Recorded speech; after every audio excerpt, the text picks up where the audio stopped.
Welcome to the Healing for Male Survivors podcast. This is a podcast for male survivors of sexual abuse and assault, whether as a child or as an adult. Know that you are not alone and the abuse was not your fault. My name is Mike Chapman. I'm a certified recovery life coach and also a survivor. Let's find hope and healing together. Welcome to the Healing for Male Survivors podcast. I'm your host, Mike Chapman. So glad you could be here with us today. And today I have a topic I'd like to share about called weird symptoms. And this is something that since I started my recovery in 2019, or what I call my big recovery, major recovery, I went online to different support groups. And I noticed a theme. There was all these different weird symptoms that people had that you might not right away think of them as related to your abuse.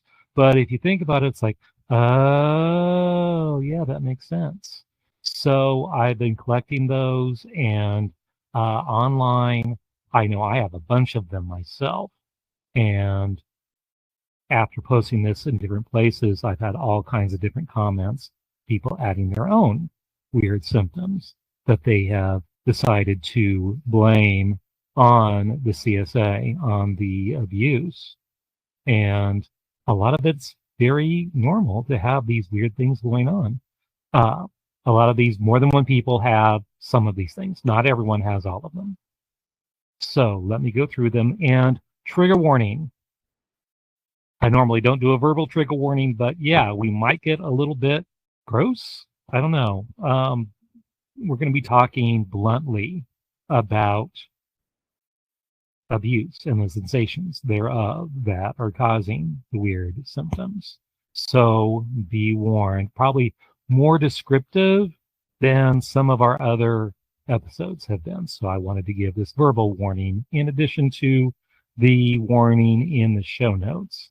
And reminder, we are here with an audience. If you'd like to join us on future episodes, feel free to do so at polarlifeconsulting.com/live.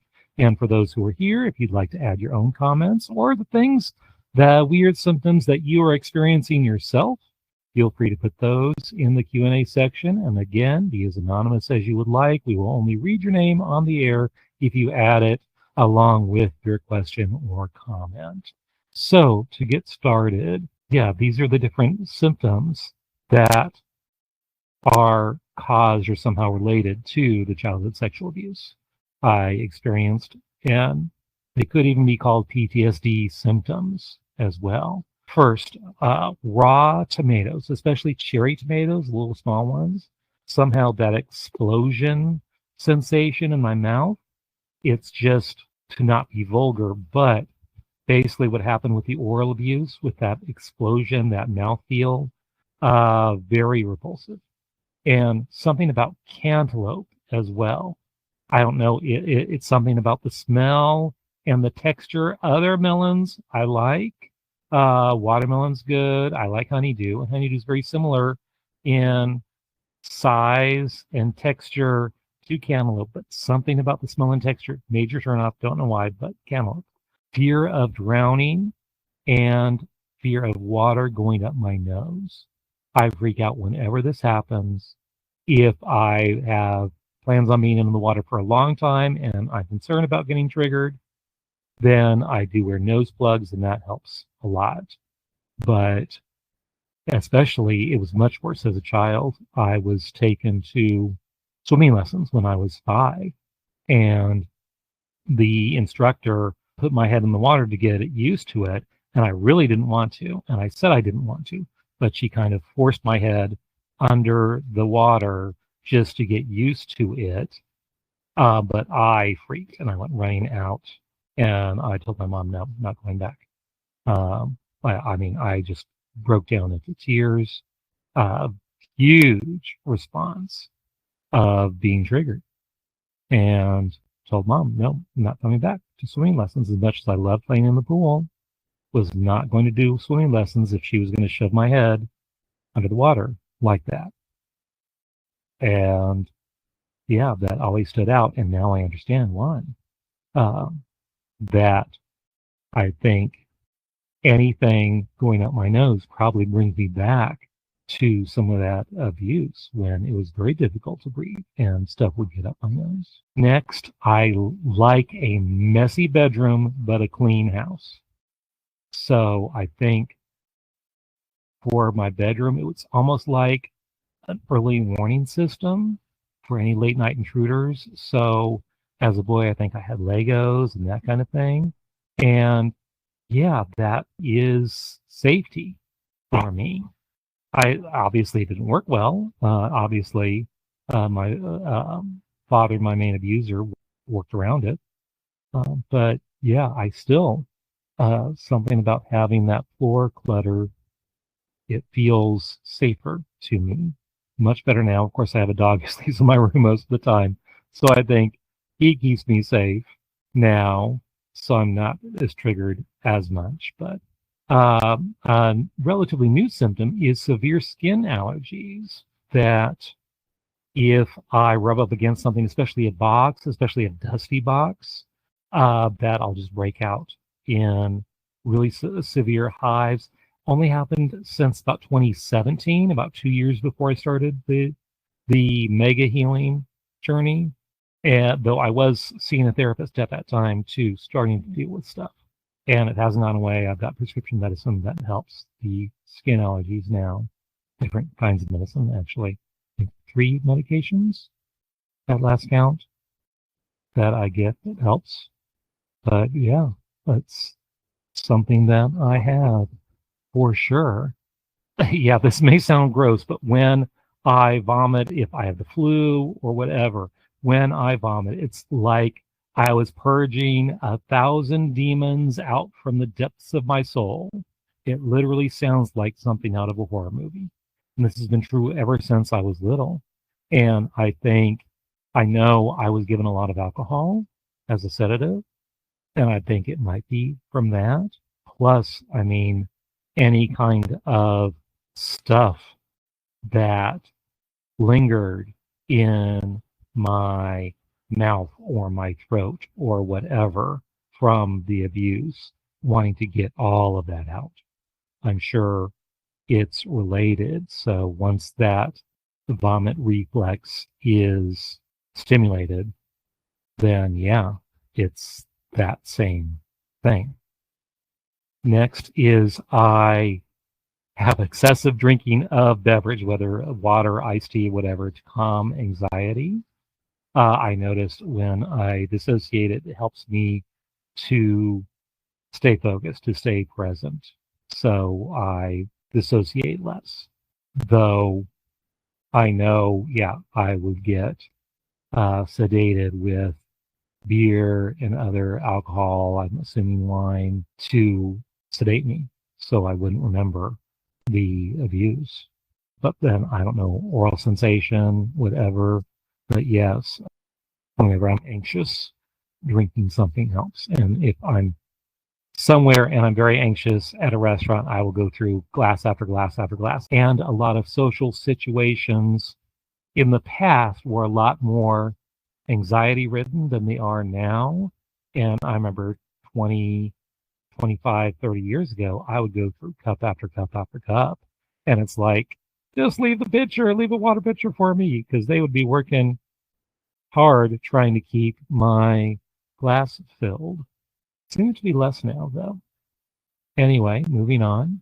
Pre-cum leakage, especially while telling my story or listening to the stories of others.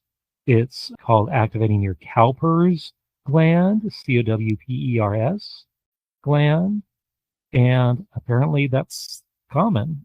I know Drew's podcast on erections talks about that, and they call it a connection erection, even if you don't necessarily get hard, but that leakage is something about the connection. But yeah, and apparently that's very common to have a physiological reaction that you can't necessarily control, but while you're hearing, especially hearing too other people's stories of abuse. Yeah, your body somehow has a physiological response to that. Next is the smell of chlorine bleach on skin, much more severe than just like a chlorine pool, though that smell aggravates me as well. But I know that during the trafficking, the little bit of memories that I have, yeah, they would clean us off with some kind of strong bleach solution to get us ready to go home.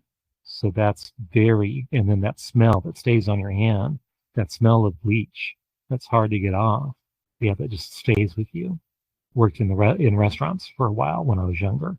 And yeah, you get that smell of bleach on your hand, and it was very hard to get rid of. Next, during sex, I'm always quiet as a mouse. I do not make any sound. My wife always thought that was weird. I do too. Don't know why, but yeah, so always super quiet. Maybe that was trained into me. Don't know. But yeah, that's definitely something that I noticed that I think is weird that, yeah, obviously is related because probably they didn't want us talking when I was being shared. Um, yeah, they didn't want us to make a noise. So, yeah, I don't feel comfortable making noise during sex, talking, anything like that. It's very difficult for me to do. Have a comment in the Q&A section. One audience member says, I can only sleep with a weighted blanket and a white noise going since I started the healing journey. And then they follow up, do you have any sleep issues? Yes. My wife sleeps in a chair currently because of her own health issues, so I am alone in my bed for the most part. Usually, I don't have a lot of issues, but yeah, I will wake up night terrors or sleep paralysis where I'm like 3/4 awake, but my body's stuck. I lose control. I'm not able to move any muscles. It's that sleep paralysis. It's a thing. Have had night terrors, severe night terrors, scream bloody murder. I know I was at a church men's retreat 20 some years ago. Just scream bloody murder. I think it was one of the first retreats I had done with this church. It was out in the woods. We were in cabins, all that. Fresh testosterone from all those guys. It was a lot, and I think it may have just overwhelmed my system and brought me back there to the abuse, which I didn't remember being trafficked at that time. That was only 2019, but I'm assuming it was related to that. And just severe screaming. It's like, no, no, no. And they had to wake me up. I mean, this was like 2, 3 in the morning. They had to wake me up and say, no, it's okay, Mike. It's okay. We're here. You're safe. Now, it's hard to tell because, I mean, I'm here with my dog. Dog sleeps usually on the floor, and I'm by myself, so I don't know if anything happens at night. I've used some of the sleep apps, and they'll tell you occasionally if you talk in your sleep and that kind of thing. Yeah, a white noise helps. Not always. I mean, my wife always slept with a fan, so sometimes I keep a fan in here, sometimes not. Nothing specific, but I know that's very common to have sleep issues. Some people have to have noise, some people have to have quiet. I know lights when I'm trying to sleep, it's very triggering. I think men's retreat a couple years ago, I may have mentioned that. Someone came in while I went to bed relatively early compared with everyone else. And someone came in and turned the lights on, and I just got horrifically triggered. I was so mad. And then, but the person was just getting stuff out of their bag or whatever, and it was like no biggie. But I was just so triggered, and then realized, oh yeah, that was from the abuse as well.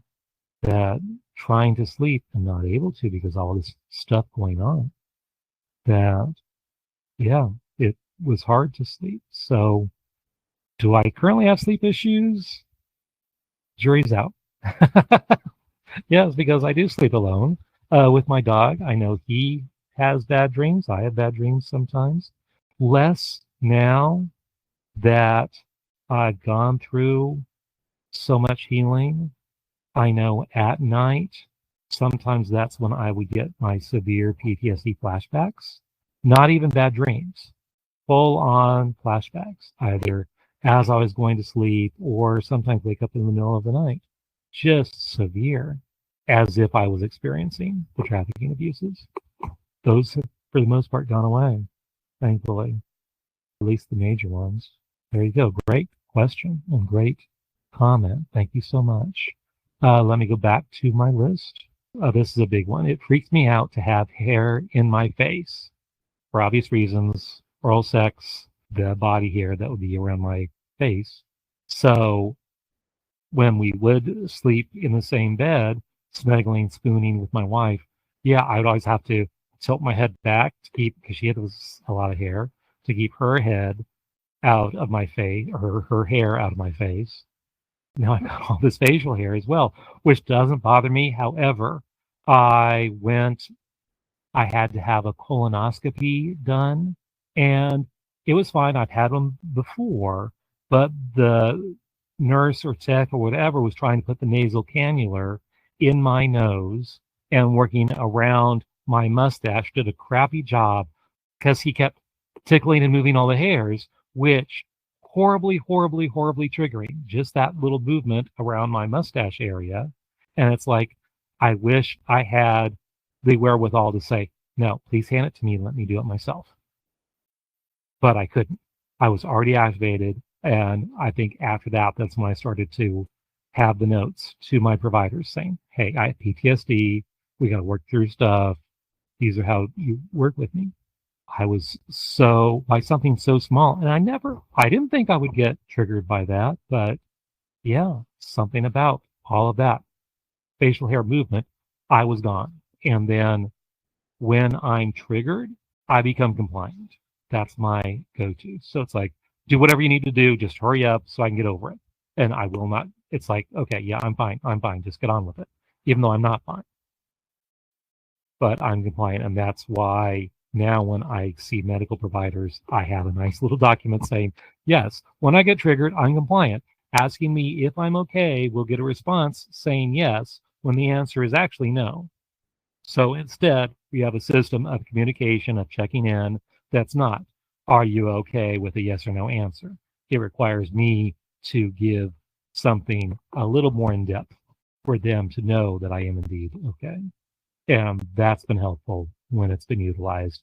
Not every provider even pays attention. Some do, some don't. Anyway, yeah, medical triggers, that's a whole nother topic.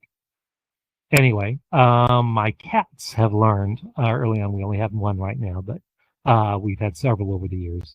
Don't touch daddy's legs while he's sleeping. So it's another trigger with sleeping.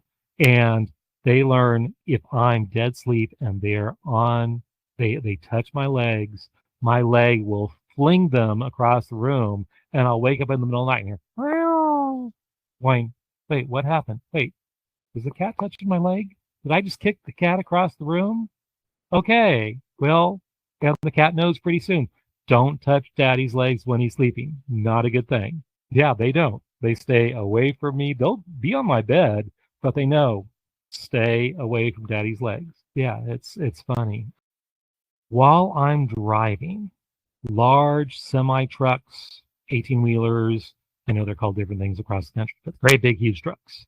I only recently made the connection why that would be, and I think it's just this great, big, powerful object getting into my space and making me feel less safe.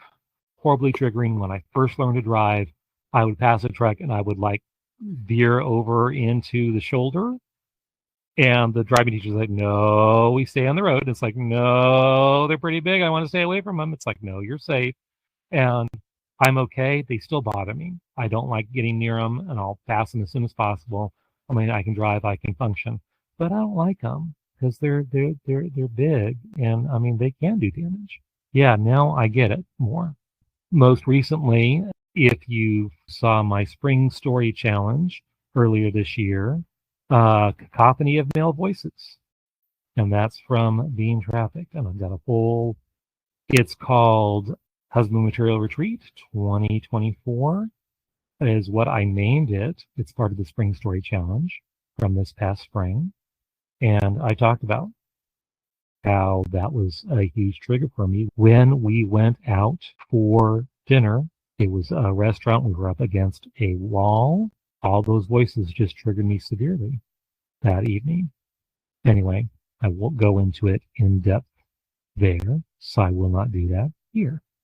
Next, being in a car for long distances. That's a new one. I'm just realizing that if, we're driving anywhere, whether I'm behind the steering wheel or not, 15 minutes or more, I'm assuming this is also from being trafficked and going to and from those venues, being sedated. Yeah, I get stirred up. I'm looking back. I used to commute like 35 minutes to work for like over 10 years. Yeah, every trip, I would get kind of activated and uncomfortable and antsy being in the car. And not a lot of traffic. We were out somewhat rural-ish area, so the freeway did not have a lot of cars, so there's not a lot of traffic. That would cause me stress. But yes, I would get very antsy, and I still do. And I think I noticed it because that retreat for the leaders of husband material was 12 hours away, and so I drove it. I got triggered, even though I try to distract, play podcasts, play music, whatever. It's very triggering. Let me check in with Q&A. The second person says they also have sleep issues. And third one, I can't handle loose-fitting clothing. I don't feel safe. I feel vulnerable and unprotected. So tight-fitting clothing feels better for you. That makes sense. It's like a protection. And I know they have, well, you also specifically, this is the same person who mentioned the weighted blanket. Yeah, I think that something about they have compression blankets for like dogs when they get nervous, and you actually wrap them around. And it's calming. I think the weighted blanket does the same thing. It helps to something physiological. They've done research on it, but it's just like a big hug, a warming hug that calms the nervous system down, and you feel safe. You feel protected. Something about that releases those body chemicals, so you feel safe. But interesting that when you have loose-fitting clothes, you feel unsafe. Yeah, very interesting. Thank you for sharing that. Now I'm moving on to some of the other symptoms. These I don't have necessarily, but I've heard online at different forums. Other types of weird symptoms that folks have. Another one, food aversions. I mentioned a few. Fish and eggs, but also anything unfamiliar or mushy. Chemical sensitivities, that's another. Certain women's perfumes, certain men's cologne. Often it was whatever the scent the perp was wearing. I know my father, he wore Old Spice. I don't like musky scents on men, but I do like Drakkar Noir. That's my scent of choice. And I've heard, oh yeah, don't wear that around me because that's triggering, because it's what apparently their perp wore as well. So yeah, different senses, different scents, smells from different clones and so forth. So different scents are triggering. Whistling, the sound of someone whistling. The smell of baking bread. Someone described it as that smell, that yeasty smell. It's very similar to post-coital smells. Grape jelly, another food aversion. Songs associated with the time of the abuse. So if your abuse happened in the 80s, 80s music. If it happened in the 60s, 60s music. That kind of thing. The smell of sour laundry. So laundry that's been sitting there for a while. A certain brand of tobacco product. So it was menthols, or Lucky Strike was my father's brand, but I don't know if I would be able to smell that in a lineup to see if that would be more triggering or not.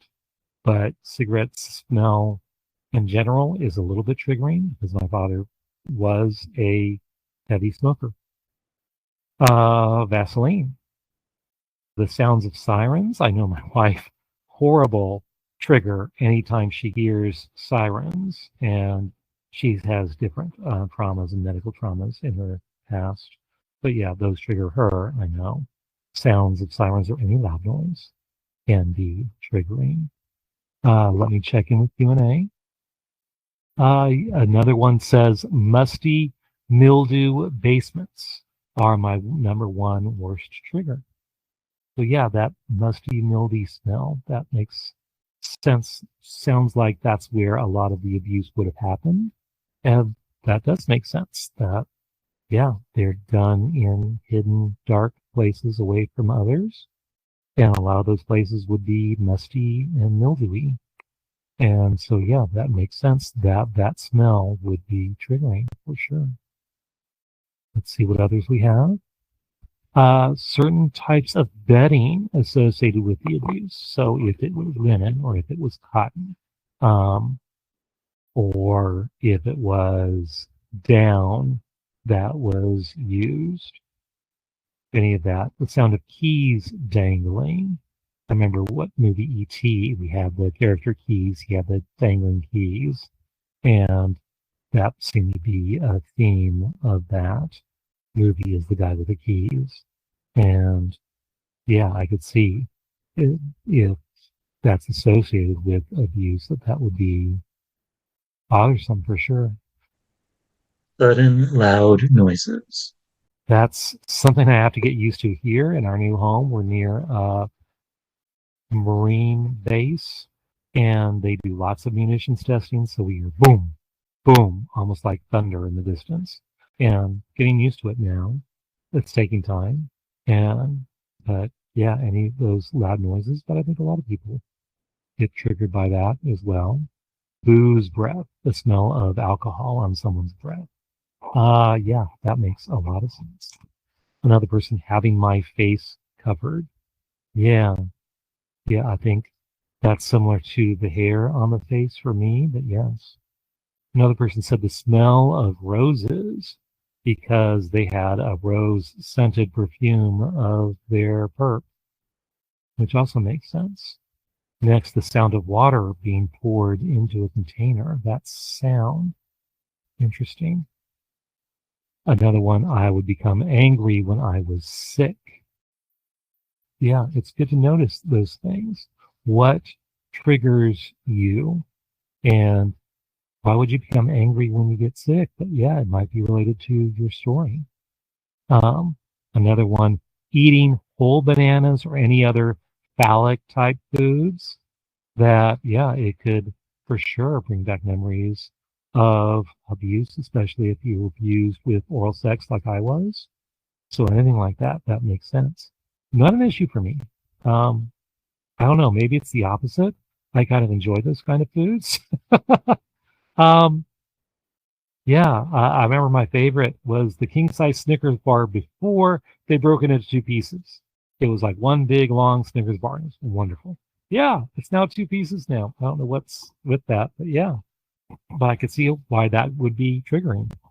Rejection sensitive dysphoria, which means when we feel criticized by others, we automatically dissociate. Yeah, that kind of hits me as well. If I get criticized, yeah, I'm gone. I'm gone. It has to be very positive or, yeah, overly critical. Yeah, interesting. Have I not read that before? I don't know. But I'm looking at that and it's like that very much describes me. My goodness. Yeah, I do tend to dissociate a lot if I'm getting a lot of criticism, especially when there's no love there. The sound of loud coughing. That's interesting. Another trigger is a closed room with one exit. I know those who still deal with hypervigilance, that's huge, having an exit available.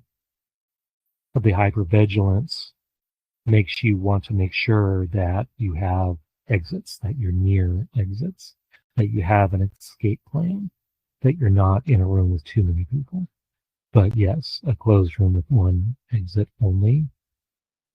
Yeah, that would be triggering for sure. Another person said silence.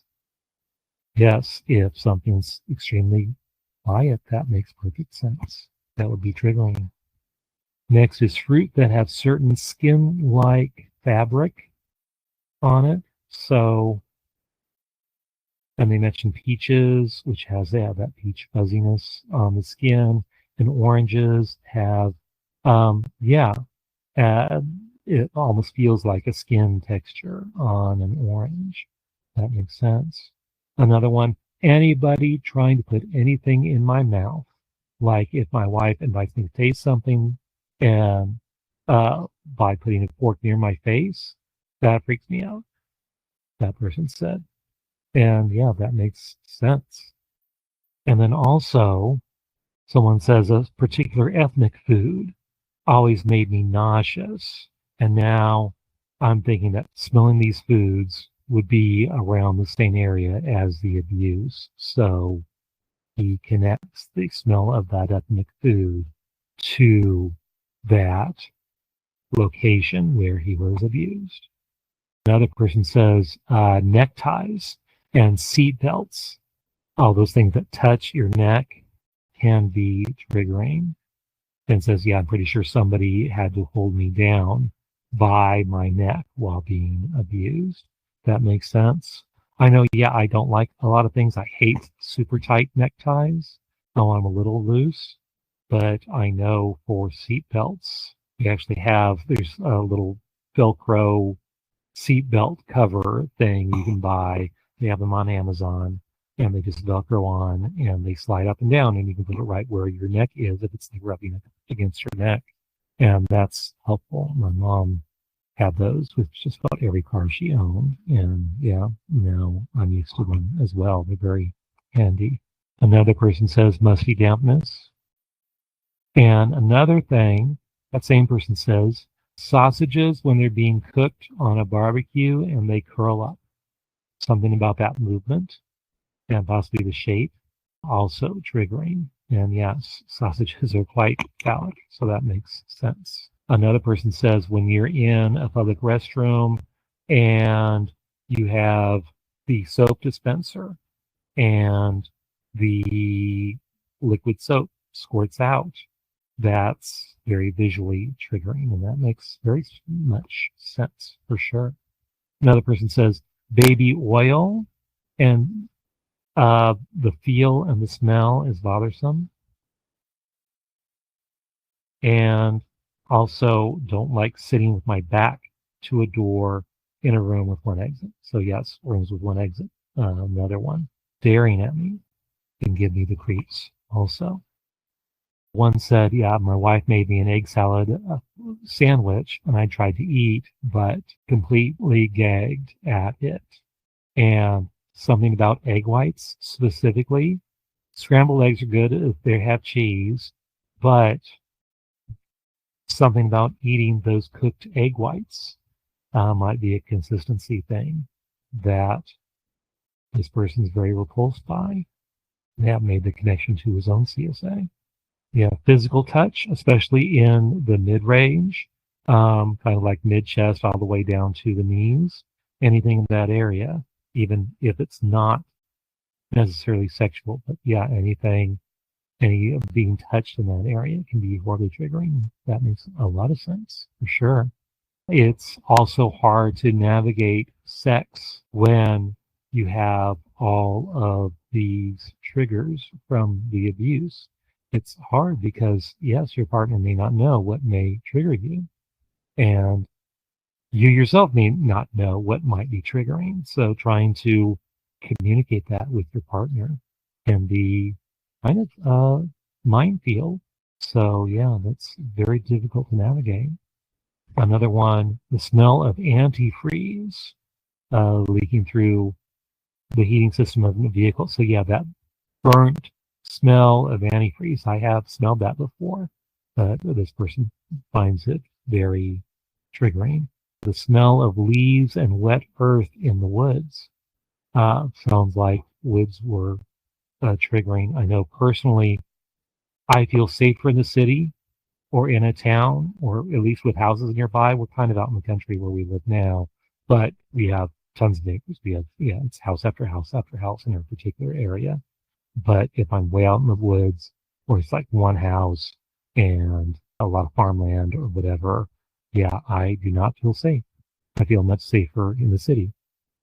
And I know a lot of my abuse happened in the woods at campgrounds and such. Next, the sweaty smell of a man, which makes sense. Another, the sound of bagpipes, especially those playing Amazing Grace, which seems like that's a common song played on the bagpipes. Yeah, that is triggering for this person. Something else, the vanilla on French toast. One mentioned that he used to wet the bed when he was a kid, and then you have all those smells with that, with the wetting the bed, changing underwear, changing the sheets. That, yes, a lot of shame involved in that. I'm sure that smell will be triggering. And yeah, I'm sure that could be related to the abuse if different things happen, or happen by you, or happen to you, or happen near you. A lot of those smells would be present, and I'm sure would be quite triggering. That makes a lot of sense. One says, yeah, he never puts on cologne anymore because he finds it triggering just to wear cologne, not even to smell it on someone else. And someone asks, how do you handle this love-hate relationship with triggers? And yeah, you just identify them, learn to navigate them. Like you can say, no tomatoes, please. Speak up for your needs, communicate with others, and navigate around it. And as you heal, you'll notice some of those triggers will lessen and be less severe or go away completely. I know I can tolerate tomatoes in more foods where it's a lot less of an issue. Yeah, communicating with your partner, communicating with others, and saying up for yourself and your needs and what you need to function. I think that's important. Someone says, when I'm in a public place talking to someone, it's hard to keep eye contact because I want to make sure other people are not watching. Yeah, and that's goes describing basically the hypervigilance. And we don't even realize that we're doing it necessarily. But yes, our body, our brain is trying to keep us safe because we feel not safe, even though the danger is ending. Those of us who had what they call complex PTSD, where it was again and again and again over a long period of time, that every time you reach that fight, flight, freeze, fawn, there's 6 Fs, I believe, and I've got a whole other article on the 6 Fs, but that's cortisol, brain chemicals being released into your body. When that happens again and again and again, day after day after day, your brain stops realizing that danger's not there, that it just assumes, oh, another day. Hey, we're in danger again. It doesn't know how to turn it off because it's been going every day, every day, every day. Danger, danger, danger. And so you're constantly in that fight, freeze, fawn, all of that, constantly. And that's hypervigilance as well, that your brain doesn't stop. It does not know that you are safe, that you are no longer not safe. And so it continues to react as if you have impending danger. And that's part of the healing process as well, is training your brain to say, hey, we're safe now. It's okay. We can relax. And it's hard to get to that state. Yeah, another mentions the urinal cakes, that the smell of urinal cakes that we often use in public men's rooms, that is triggering. And this particular person says, yeah, and I was abused at a men's room. So that smell is still very triggering, which makes sense for sure. And yeah, it just brings you right back there to the abuse. Those different symptoms, those smells, all those things brings you right back to that. So again, what do you do when you're faced with any of these weird symptoms? Start figuring out what in your own life you may not have even tied to the abuse. And that's okay. And again, the abuse was not your fault. This is just shrapnel. This is other stuff going on because of the abuse still happening. And learning about it and saying, oh, yeah, that was related to the abuse, wasn't it? That makes sense. And it can help put the pieces together. And it also helped me because so much of my journey, so much of my abuse, I was sedated to help give more evidence that makes things make sense, to confirm that, yes, I was abused.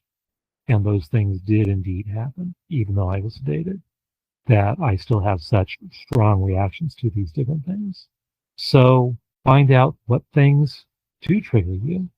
What weird symptoms do you have because of your abuse history? And feel free to reach out and let us know, either in Husband Material, or you can shoot me a message on polarlifeconsulting.com. And that's it for this week. And if you'd like to join us live, feel free to do so. You can find more information about doing so at polarlifeconsulting.com. We'll see you next time. If you would like to learn more about my coaching with Polar Life Consulting, where I provide one-on-one coaching and group coaching, both with a focus on healing for male survivors, reach out to me at polarlifeconsulting.com. That is polar spelled P-O-L-A-R. I would love to hear from you. I want to hear your story. If you would like your story featured on this podcast, contact me via my website. If you like this podcast, please rate and review, because that's how other people can find me, and I really want to spread this message of healing and hope to others. And remember, you are not alone. Healing is possible, and the abuse was not your fault. Let me repeat that. The abuse was not your fault. See you next time on the Healing for Male Survivors podcast.